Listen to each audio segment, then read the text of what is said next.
En el verano de 1943, el Frente Oriental volvió a concentrar una cantidad de violencia y recursos que no tenía precedentes.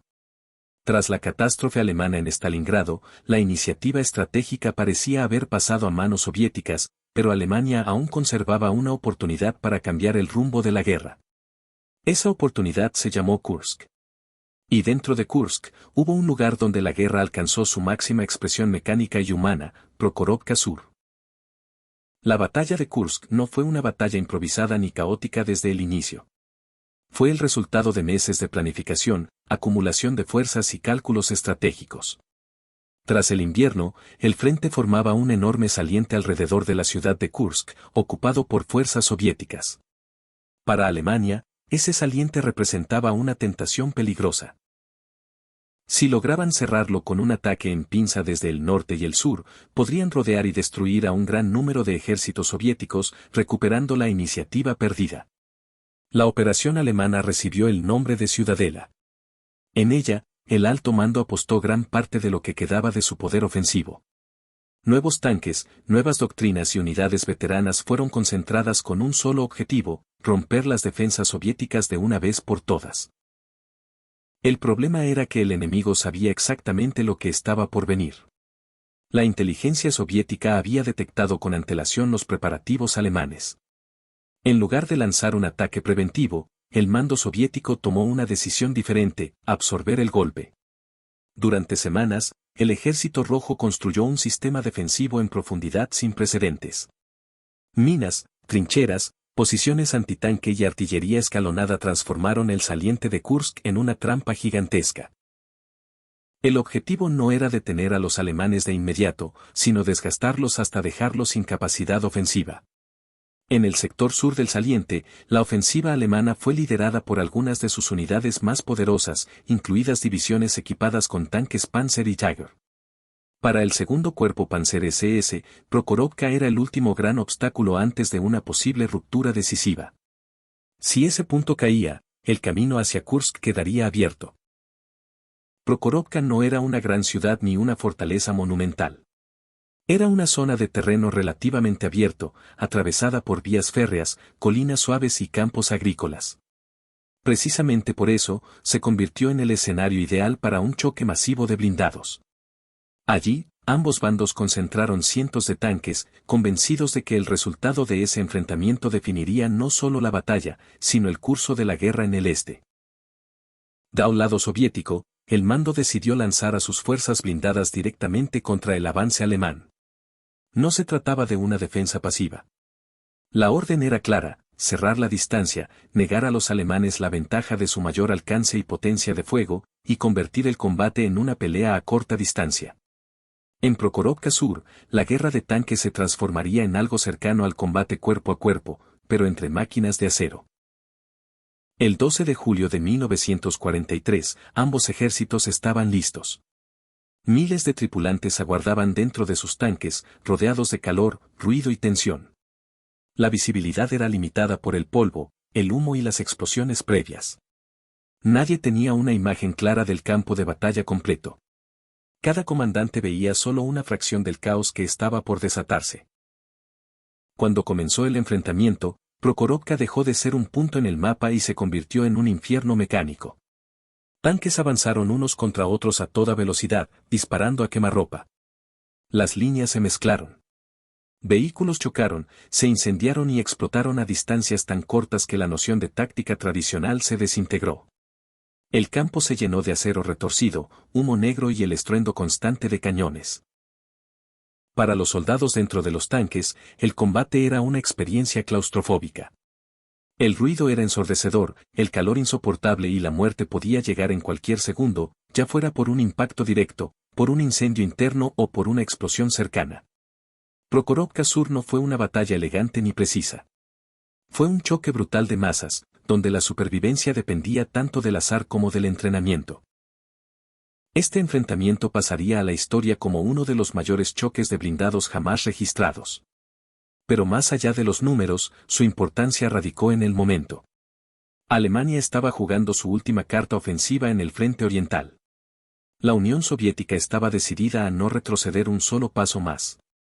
En Prokhorovka Sur, esa tensión acumulada durante meses explotó en un solo día de violencia extrema. Lo que estaba en juego no era solo el control de un sector del frente, sino la capacidad de Alemania para seguir dictando el ritmo de la guerra. Y en ese campo cubierto de tanques en llamas, esa capacidad empezó a desaparecer. Antes de continuar con el video, recuerda suscribirte si estás disfrutando y aprendiendo algo nuevo. Apoya al canal con un like y comenta qué otras batallas quisieras escuchar. Continuemos. El choque en Prokhorovka Sur no siguió el guión que ninguno de los dos bandos había imaginado. Lo que estaba previsto como una maniobra blindada relativamente ordenada se transformó, en cuestión de minutos, en un caos absoluto.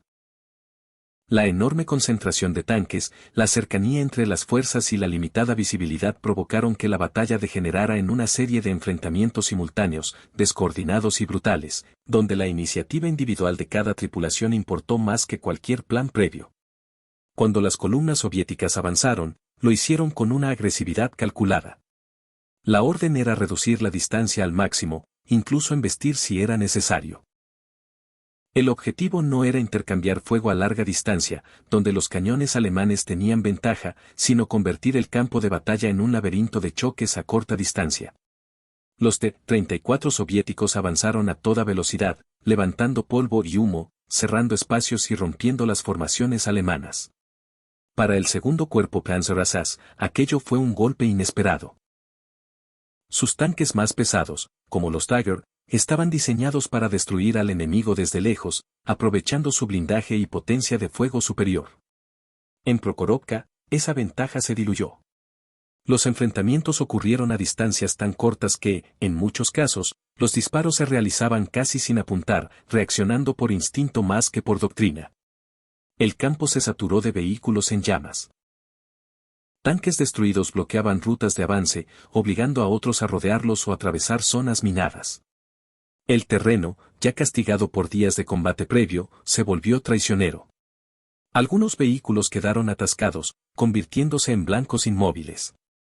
Otros chocaron entre sí en medio del polvo, incapaces de distinguir amigo de enemigo hasta que era demasiado tarde. La artillería y la aviación, que normalmente jugaban un papel clave en las grandes batallas mecanizadas, tuvieron una influencia limitada. La cercanía entre las fuerzas hacía extremadamente peligroso cualquier apoyo indirecto. El cielo estaba lleno de humo y fragmentos, y el suelo era un mosaico cambiante de posiciones improvisadas. Prokhorovka Sur se convirtió en una pelea cerrada, casi primitiva, entre máquinas. Dentro de los tanques, la experiencia era aterradora. El calor se acumulaba rápidamente, el aire se volvía irrespirable y cada impacto resonaba como un golpe directo al cuerpo. Las tripulaciones combatían sabiendo que un solo proyectil bien colocado podía convertir el interior del vehículo en una trampa mortal. Muchos tanques no explotaron de inmediato, ardieron lentamente, atrapando a sus ocupantes en segundos interminables. El ritmo de pérdidas fue altísimo. Los soviéticos, con una doctrina que aceptaba bajas masivas a cambio de detener al enemigo, continuaron lanzando oleadas de blindados. Cada ataque buscaba frenar el avance alemán, desorganizarlo y ganar tiempo. Para Alemania, cada tanque perdido era irreemplazable. Su industria ya no podía compensar las pérdidas al ritmo que exigía el frente oriental. A medida que avanzaba el día, el combate se volvió aún más confuso. Las líneas dejaron de existir. Grupos aislados de tanques luchaban sin saber exactamente dónde estaba el frente. En algunos sectores, los soviéticos lograron penetrar profundamente entre las formaciones alemanas, obligándolas a combatir en múltiples direcciones al mismo tiempo. La cohesión táctica alemana comenzó a resquebrajarse. El resultado inmediato de Prokhorovka Sur no fue una victoria clara para ninguno de los dos bandos en términos tácticos. El campo quedó cubierto de restos, humo y silencio interrumpido solo por incendios aislados. Ambos ejércitos habían sufrido pérdidas enormes. Sin embargo, el significado real del enfrentamiento no estaba en el terreno ganado o perdido ese día, sino en lo que había sucedido con la capacidad ofensiva alemana. La ofensiva alemana, que debía romper definitivamente el saliente de Kursk, se había detenido. Prokhorovka Sur marcó el punto donde el impulso se agotó. El desgaste acumulado, sumado a la imposibilidad de obtener una ruptura decisiva, dejó a las fuerzas alemanas atrapadas en una batalla que ya no podían ganar. La iniciativa empezaba a cambiar de manos.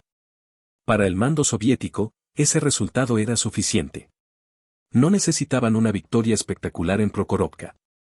Necesitaban detener a Alemania, desgastarla y prepararse para el contraataque. El enfrentamiento había cumplido su propósito, el poder blindado alemán había alcanzado su límite. Al caer la noche, el campo de Prokhorovka Sur era un cementerio de acero. Cientos de tanques destruidos, cuerpos calcinados y restos de una violencia sin precedentes cubrían el terreno. Lo que había comenzado como una apuesta alemana por recuperar la iniciativa se estaba transformando en una confirmación de que ese tiempo había pasado.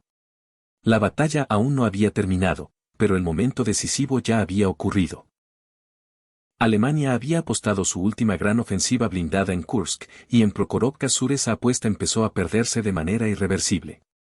Cuando el humo comenzó a disiparse sobre Prokhorovka Sur, el campo reveló una escena que resumía el agotamiento total de la ofensiva alemana.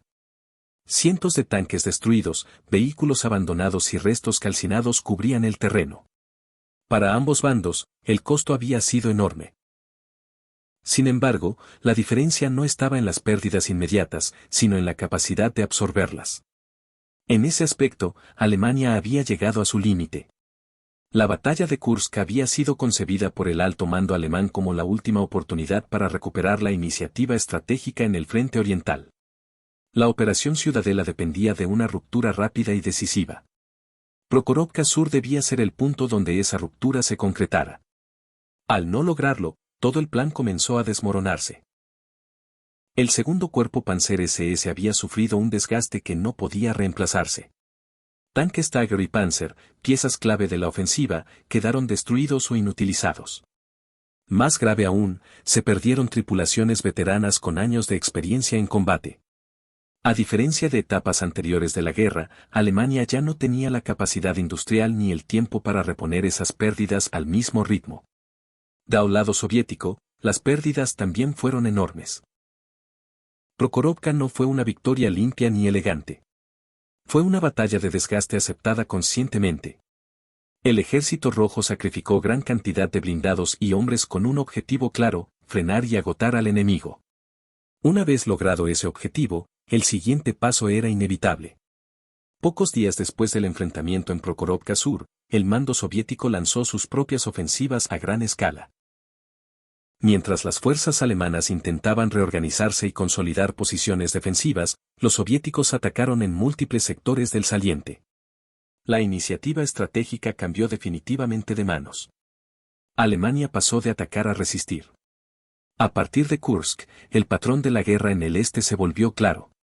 La Unión Soviética avanzaría de forma constante hacia el oeste, recuperando territorio, empujando a las fuerzas alemanas y desgastándolas hasta el colapso final. Alemania, por su parte, ya no volvería a lanzar una ofensiva estratégica de esa magnitud en el frente oriental. Prokhorovka Sur marcó ese punto de no retorno. Más allá de su impacto estratégico, Prokhorovka quedó grabada en la memoria histórica como el símbolo máximo de la guerra mecanizada llevada al extremo. No fue una batalla de maniobras brillantes ni de decisiones elegantes, sino un choque directo de masas, donde la superioridad industrial y la capacidad de sacrificio se impusieron sobre la tecnología individual y la experiencia táctica. El mito de la invencibilidad alemana, ya golpeado en Stalingrado, terminó de romperse en Kursk. Prokhorovka Sur demostró que incluso las mejores unidades blindadas podían ser detenidas y destruidas si eran forzadas a combatir en condiciones desfavorables y contra un enemigo dispuesto a pagar cualquier precio. Con el paso del tiempo, historiadores debatirían cifras exactas, recuentos de tanques y detalles tácticos. Pero más allá de los números, el significado de Prokhorovka es claro. Fue el enfrentamiento donde Alemania apostó su último gran golpe y no logró cambiar el curso de la guerra. Desde ese momento, el frente oriental avanzó en una sola dirección. Así terminó la historia de Prokhorovka Sur. No como una victoria absoluta para uno u otro bando en términos inmediatos, sino como el punto donde la balanza se inclinó de manera definitiva. El enfrentamiento más grande de la historia de blindados no decidió la guerra en un solo día, pero sí selló el destino de quien ya no podía permitirse perder. En los campos cubiertos de acero destruido, la ofensiva alemana murió, y con ella, la última esperanza de revertir la guerra en el este. Gracias por llegar hasta el final del video. Si te gustó no olvides suscribirte para apoyar al canal y continuar con más batallas olvidadas. Hasta el siguiente video.